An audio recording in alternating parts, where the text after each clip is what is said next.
खूप विचार करतो ना आपण कधीतरी, पण तो कसला विचार चालू असतो आपल्या मनामध्ये हे आपल्यालाही कळत नसतं. असे बरेच विचार माझ्याही मनामध्ये येत असतात. मग अशा वेळेला मी काय करतो माहितीये का, अगदी सोपा उपाय वापरतो, माझ्या मित्राला फोन करतो आणि मग ना तो अंकशास्त्र ह्या विषयावरती मला खूप काही मार्गदर्शन करत असतो.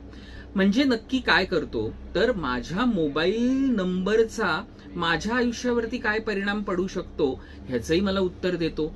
एखादी गोष्ट मला करायची असेल तर ती कोणत्या तारखेला किंवा कोणत्या वेळेला अशी काहीतरी तो गणित करत असतो आणि मग ती मला सांगत असतो.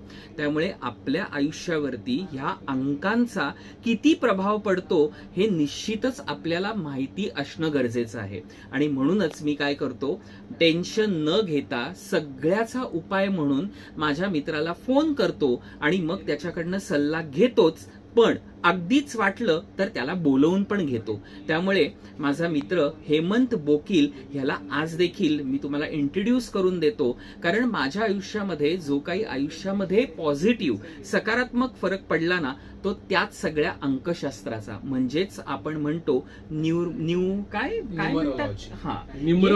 म्हणजे काय माहितीये का, असं काहीतरी करावं लागतं, कारण मला हेमंतला तुम्हाला इंट्रोड्यूस करून द्यायचं होतं. सो हेमंत, मला फक्त एवढंच सांग की नक्की तो काय प्रकार असतो, की काय आहे? 1 ते 9 हे आकडे आपण आयुष्यात रोज वापरतो, आपण सगळीकडे वापरतो, आणि त्यातले काही आकडे आपल्यावर कशा प्रकारे प्रभाव टाकतात हे आपल्यालाच माहिती नसतं. जसं 2 म्हणजे चंद्र आणि 6 म्हणजे शुक्र.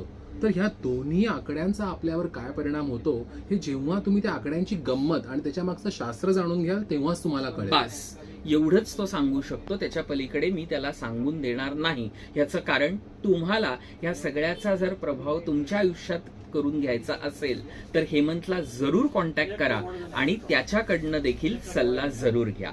धन्यवाद.